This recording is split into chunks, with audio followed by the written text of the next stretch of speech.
안녕하십니까, 희망경대입니다. 이번 시간에는 위기 극복 개운법, 위기 극복 개운법에 대해서 한번 말씀을 드려보라 합니다. 다들 힘드시죠? 물론 잘 나가시는 분들도 있겠지만 삶이라는 게 사실 그렇습니다. 편하지 않아요. 편하지 않습니다. 그런데 그 불편하더라도, 운이 안 좋더라도, 물론 나한테 지금 운이 안 좋은 운이 오더라도 그것을 당당하게 맞서 싸울 수 있는 힘이 있다면은 그 운을 극복할 수 있다.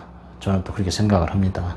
그래서 그 어려운 운을 이겨나가기 위한 세 가지 방법, 그것에 대해서 제가 한번 말씀을 드려보려고 합니다. 자, 그 중에 첫 번째가 마음입니다. 이 마음의 개념은 뭐냐면은 우선 무엇이 힘든가라는 겁니다. 왜 어떤 선사가 이 얘기를 했죠. 이게 있습니다.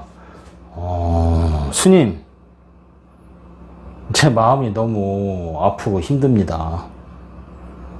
어떻게 하면 좋겠습니까? 그죠? 그러니까 스님이 딱 한마디 하셨을 때요. 큰 스님이죠, 큰 스님이. 그래? 그럼 네 마음을 여기다 내놔봐. 그럼 내가 그걸 갖다 만져줄게.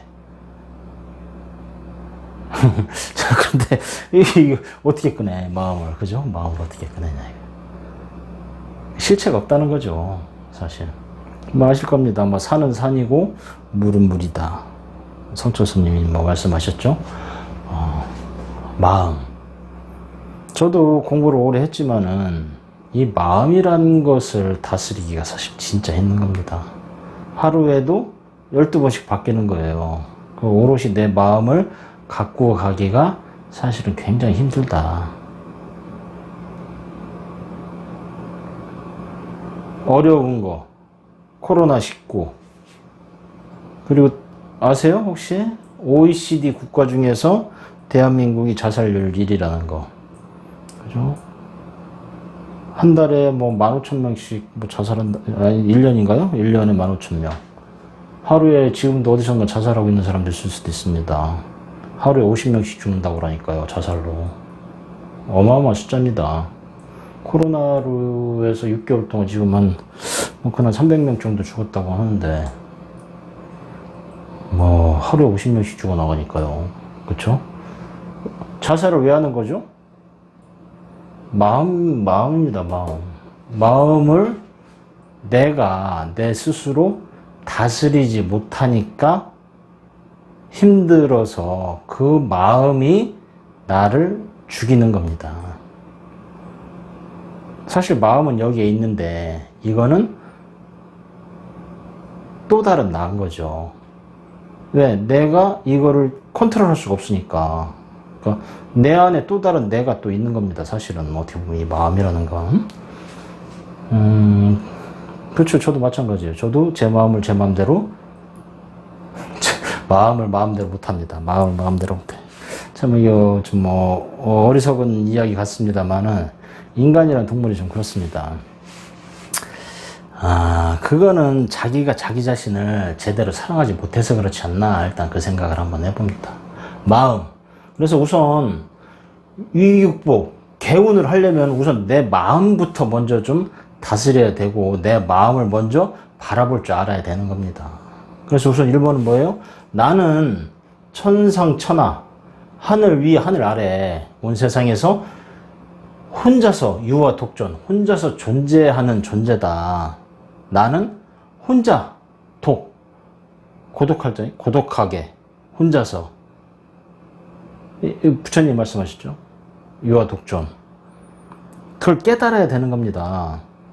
나는 혼자서 존재하기 때문에 타인에 의해서 영향을 받으면 안 되는 겁니다. 그죠?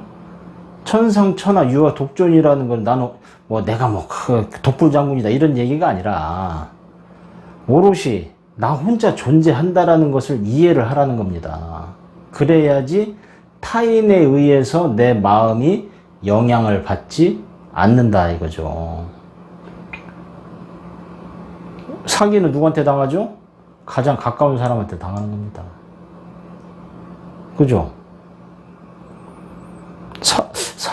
살인도 어떤 통계에 의하면 여하튼간에 범죄 행위 뭐 그거는 다 모르는 사람한테 당하는 게 아니라 거의 가까운 사람, 친한 사람들한테 당한다고 합니다.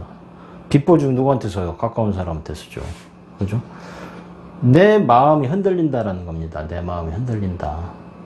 그래서 흔들리는 마음을 내가 바라볼 수 있을 때 그때 개운을 할 수 있다라는 겁니다. 사실 그렇게 어려워요. 개운하기가. 뭐 그게 쉬우면 뭐 다 벗어나서 하겠죠. 그죠?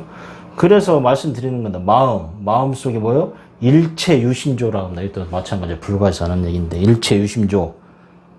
세상 모든 것은 다 내 마음이 만들어낸다라는 겁니다. 다 내 마음이 만들어내는 세상이에요. 저 사람이 미운 거는 왜 미워요? 내 마음이 저 사람이 미운 겁니다. 그죠? 그래서 내 마음만 다스릴 수 있으면은 개운. 세상이 바뀌어 보이겠죠, 당연히. 내 마음을 차분하게. 근데 그게 진짜 어렵다라는 겁니다. 그래서 우선 1번. 마음이라고 써놓은 거는 내가 왜 힘들은지, 내가 왜 어려운지, 내가 왜 괴로운지, 그것의 시작이 어디냐, 그것을 알아야 된다라는 겁니다. 그것이 어디에서부터 시작이 돼요? 마음에서부터입니다. 다른 사람의 영향에 의해서 되는 게 아니라 그 영향을 받아들이는 마음부터 이제 문제가 된다라는 거죠. 그죠? 그래서 그 마음을 먼저 깨달아야 된다. 제가 명리를 공부합니다. 명리를 공부하는데 마음 얘기가 왜 나오냐? 명리의 흐름에 따라서 마음이 이렇게 바뀌는 겁니다. 그래서 명리를 공부하다 보면은 내 마음이 이렇게 흘러갔구나. 그것을 깨달을 수 있다라고 얘기를 하는 거죠. 그래서 명리 공부가 사실 굉장히 좋습니다. 자, 우선 1번 마음을 알아야 한다. 자, 두 번째 향은 다른 게 아니라 마음을 좀 진정시키는 효과가 있습니다. 이게 그 향이에요. 다른 게 아니라 향은 향입니다. 향기 이게 우리 뭐 어디 뭐 귀신을 부를 때도 쓰죠. 이제 그 향을 꽂지 않습니까? 그래서 초상집 갔을 때 향을 꽂고.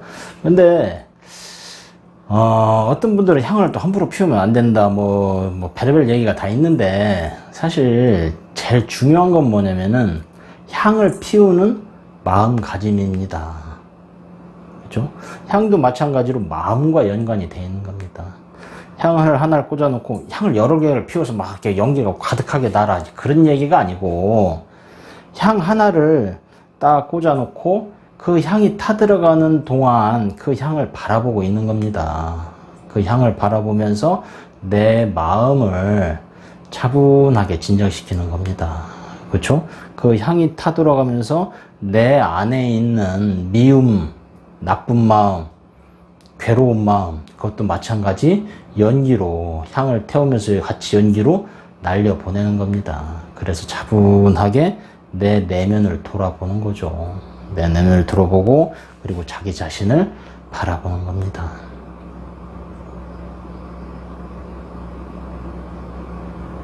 내가 나를 사랑하지 않으면은 아무도 나를 사랑하지 않습니다. 우선 나를 생각하는 마음, 그렇죠? 왜? 이 세상에 나는 유일하게 혼자서 존재하는 존재니까.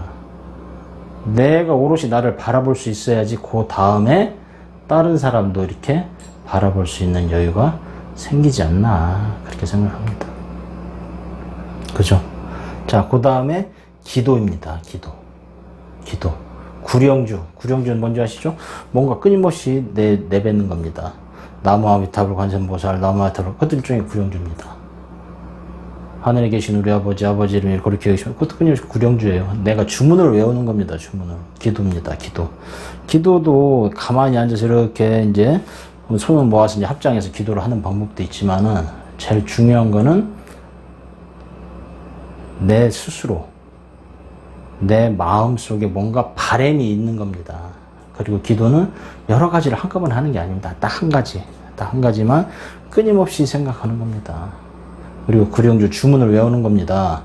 자, 근데 주문도 참 여러 가지가 있죠. 내 탓이오도 주문이 될 수도 있는 거고, 그죠? 온 마음이 반매움도 주문이 될 수도 있는 거고. 근데 그거는 단어는 중요하지 않다. 어딘가 훔치 이제 그런 것도 있어요. 자, 그런데 저는 이렇게 생각을 합니다. 신은 어디에 있죠? 하나님 어디에 계십니까? 여러분들 다 아실 겁니다. 하나님은 저의 마음 안에 있습니다. 내 마음 안에. 교회에 있거나 성당에 있거나 산속에 있는 게 아닙니다. 하늘에 있는 것도 아니고. 성경에도 나와 있어요. 하나님 어디 계세요? 나의 마음 안에 거주하고 계십니다. 그분과 대화를 하는 겁니다. 주문은 어떤 주문이든 상관없습니다. 기억, 니은, 디귿, 리을, 미음, 비읍, 시옷, 그것도 사실 상관없어요. 아버지 저에게 돈 좀 주세요. 그것도 괜찮습니다. 어느 옛날에 아주 전에 내려오는 이야기 중에 이런 얘기가 있습니다. 법력이 가득한 마을이 있었답니다. 거기에는 주문을 외우면서 물 위를 걸어가는 마을 사람들이 있다라는 거죠. 주문을 외우니까 그 주문에 집중을 하다 보니 도력이 생겨서 물 위를 걸어가더라는 겁니다. 대단하다. 그래서 어떤 유명한 스님이 거기를 갔을 때요. 도대체 이 사람들 어떤 주문을 외우나 했더니 밤에 오니까 그 주문이 틀린 거예요. 그 주문이 이 주문이 아니라 주문이 틀렸다. 주문을 아버지 어머니가 아니라 어머니 아버지로 해야 된다 이렇게 가르쳐 준 거죠. 왜 도력이 있는 사람이 이제 스님이 와서 했더니 그랬더니 바꿨어요. 아버지 어머니 이렇게 되는 걸 어머니 아버지로 바꿨더니 물 위를 걸어가지를 못해요. 다 빠지더라는 겁니다. 그죠? 그래서 스님이 아이고 야 이건 아니다. 다시 원래대로 다시 하던 대로 하세요. 그 얘기가 뭘 의미하는지 아시죠? 마음입니다. 내가 이것이 옳다라고 생각하면은 그것이 옳은 겁니다. 내가 옳다고 생각하면 팥으로 매주를 쓴다고 하면은 내가 팥으로 매주를 쓴다고 믿으면 그게 팥으로 매주를 쓰는 겁니다. 그죠? 그게 일체 유심조예요. 그게 일체 유심조입니다. 내 마음. 기도를 드리는 겁니다. 아시겠죠? 이렇게 세 가지입니다. 기도, 구령주. 자, 여기 노동이라고 사실 또 한 가지 또 더 적어놨습니다. 노동.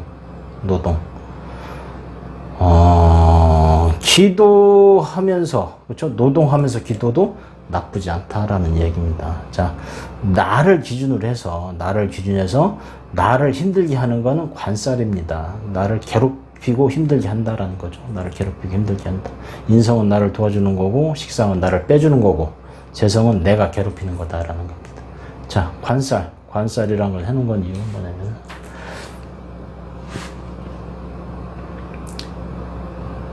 어쨌거나 나를 괴롭힌다라는 겁니다. 나를 괴롭히기 때문에 괴롭힌 것에 대한 물상대체라고 그러죠. 명리에서는 사실 갖다가 물상대체라고 합니다. 나를 괴롭히는 걸 대신에 내가 나를 괴롭히면 되는 겁니다. 내가 나를 괴롭히는 방법이 뭐가 있죠? 운동하는 겁니다. 운동하면 내가 몸이 괴롭죠. 그죠? 노동은 이게 사무직보다도 막노동입니다, 사실은. 농사 짓는 거. 사실 자기 자신을 굉장히 괴롭히는 거다라는 거죠. 육체적인 노동을 이야기합니다. 나를 괴롭히면은 대신에 액땜을 하는 거죠. 그것이 액땜을 해서 다른 괴로움이 사라진다라는 겁니다. 그래서 명리에서는 물상대체라고 보통 이야기를 하는데 그것도 마찬가지로 기도의 하나의 방법입니다. 노동도. 그렇죠? 기도도 하기가 사실은 힘들어요. 해보신 분은 아실지 모르겠지만 기도 그거 사실 또 어떻게 보면 아무나 못하는 겁니다. 자, 이것들이 사실 다 편하지는 않습니다. 편하지는 않은데 자 아시죠? 위기 극복 개운법입니다. 이것을 쓰려고 하는 사람들은 뭐예요? 내가 괴롭고 힘이 드니까 이것을 하는 겁니다. 이것을 내가 힘이 들어. 그러니까 나도 개운하고 싶어. 그만한 노력이 필요한 거죠. 근데 이걸 안 해? 그러면 그 사람은 그렇게 괴롭지 않은 거예요. 살만한 겁니다. 사람은 밑바닥에 떨어지면 뭐든지 지푸라기로 잡고 싶은 욕망이 있으면은 여하튼간에 한다라는 겁니다. 이것이 오라. 물론 이 방법 말고도 다른 분들이 똑똑하신 분들 많죠. 개운법 여러 가지가 있습니다. 그 방법도 틀리다는 건 아닙니다. 단지 내가 봤을 때 제가 생각하는 개운법은 이런 것이다 라는 겁니다. 그렇죠? 1번 우선 나의 마음을 바라봐라. 그리고 그것을 바라볼 줄 알아야 돼요. 그래야지 내가 뭐 때문에 힘든지를 내가 스스로 깨달으니까. 그리고 향을 피워라. 그 향을 피우면서 그것을 가만히 바라보고 있으면서 어떻게? 나의 괴로움도 태워버려라. 그렇죠? 그러면서 어떻게 해요? 기도를 해라 라는 겁니다. 주문해라. 그러면은 분명히 그 운이, 힘든 운이 사라지고 좋은 운으로 바뀔 것이다 라고 저는 생각합니다. 예, 여러분 모두 힘든 시기 잘 지내시고 행복한 날들 맞이하셨으면 좋겠습니다. 감사합니다.